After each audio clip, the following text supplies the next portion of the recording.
Now I would like to speak about Professor Geraldine Forbes. Ma'am is a distinguished teacher, professor at Department of History, State University of New York, Oswego. Ma'am has earned her B.Ed from University of Alberta. She earned her master's degree and PhD in history from University of Illinois. She began her research in Bengal over 3 decades ago. Her first book, Positivism in Bengal, was selected for Rabindra Puraskar. She has extensively written on history and lives of Indian women. Her publication includes Sudha Mazumdar, Memoirs of Indian Women in 1989, Manmohini Zusti Sagar, an Indian freedom fighter, records her life in 1994, Women in Modern India in 1996 for the Cambridge History of India, and Women in Colonial India, essay on politics, medicine and historiography in 2005. Her most recent book, Because I Am a Woman, Child Widow, a memoir of colonial India in 2010 with Tapan Rai Chaudhary, is translated and edited Memoirs of Hamabati Sen. We are honored to have you, ma'am, and we are honored to see you, ma'am. Thank you. Fellow honored guests, and I really want to just at the beginning thank Professor Safaf Ahmad Khan, and I have to include Rekha Pandey because, at least from my view, I don't know all of the others here, these are the two I think who've been working on this for 6 or more months, maybe 8. It's been a very long program in the planning. So also to students and other guests, it's really a pleasure to be at this absolutely beautiful university. The first thing I saw this morning was a very big goat. I mean, it's a real thrill. I looked out from the balcony, really, he was standing on his hind legs trying to actually eat leaves from the tree, and I think it might have been the biggest goat I've seen in my life. It's just a pleasure to be here. I actually say this because I was born on a farm in Canada, in Western Canada, so seeing animals in the morning is lovely. All right, this is a very serious topic today, so I don't want to move away from that. I'm going to be talking at length this afternoon. I'm a historian who's very wedded to my notes and footnotes, so I'm just going to say a little bit about my talk because I really don't have my lecture here. I'm going to talk about the imperial and international mandates and how they influenced India. For me as a historian, you have to go back and look at how the word trafficking was first, I was going to say, invented to deal with this, what we're talking about today. How that word entered India and what it meant for a very long time. Because my point is that the word trafficking is itself deeply wedded to racial concepts.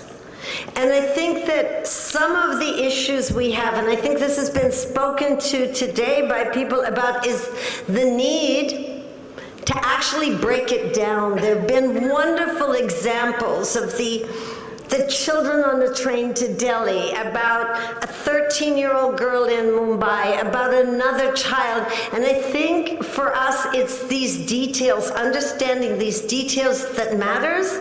From some of what I know, the imperial and international context, or that view, sometimes gives mandates which make people overlook local realities. So just let me say a few things, and I think other people, I want to turn the floor over to others.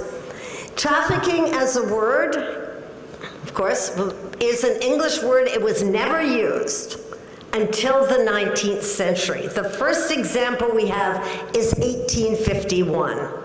But actually the word trafficking becomes important in England in the 1880s to describe, and this is really important, it describes white English girls. They considered English, Scottish, and Irish girls white, about transporting white girls to the continent, to brothels in France, Belgium, and Germany.